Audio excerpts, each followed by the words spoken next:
ಬೆಂಗಳೂರು ನಗರದ ಸುತ್ತಮುತ್ತಲಿನ ಪ್ರದೇಶಗಳನ್ನು ಒಳಗೊಂಡಿರುವ ಈ ಜಿಲ್ಲೆಯು 1986ರಲ್ಲಿ ಬೆಂಗಳೂರು ಜಿಲ್ಲೆಯನ್ನು ನಗರ ಮತ್ತು ಗ್ರಾಮಾಂತರ ಎಂದು ವಿಭಜಿಸಿದಾಗ ಅಸ್ತಿತ್ವಕ್ಕೆ ಬಂದಿತು.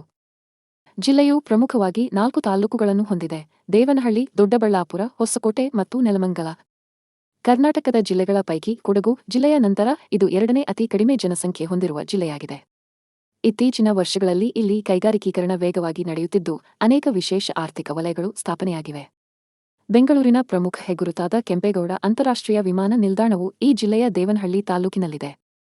ಘಾಟಿ ಸುಬ್ರಹ್ಮಣ್ಯ ದೇವಾಲಯ, ದೊಡ್ಡಬಳ್ಳಾಪುರ ಸಮೀಪವಿರುವ ಪುಣ್ಯಕ್ಷೇತ್ರ. ಶಿವಗಂಗೆ ಬೆಟ್ಟವು ನೆಲಮಂಗಲ ತಾಲ್ಲೂಕಿನಲ್ಲಿರುವ ಸುಂದರ ಬೆಟ್ಟ ಮತ್ತು ಧಾರ್ಮಿಕ ಕೇಂದ್ರ. 2007ರಲ್ಲಿ ಈ ಜಿಲ್ಲೆಯಿಂದ ರಾಮನಗರ, ಚನ್ನಪಟ್ಟಣ, ಮಾಗಡಿ ಮತ್ತು ಕನಕಪುರ ತಾಲ್ಲೂಕುಗಳನ್ನು ಬೇರ್ಪಡಿಸಿ ಹೊಸದಾಗಿ ರಾಮನಗರ ಜಿಲ್ಲೆಯನ್ನು ರಚಿಸಲಾಯಿತು. 2025ರಲ್ಲಿ ಬೆಂಗಳೂರು ಗ್ರಾಮಾಂತರ ಜಿಲ್ಲೆಯನ್ನು ಬೆಂಗಳೂರು ಉತ್ತರ ಜಿಲ್ಲೆ ಎಂದು ಮರುನಾಮಕರಣ ಮಾಡಲಾಯಿತು.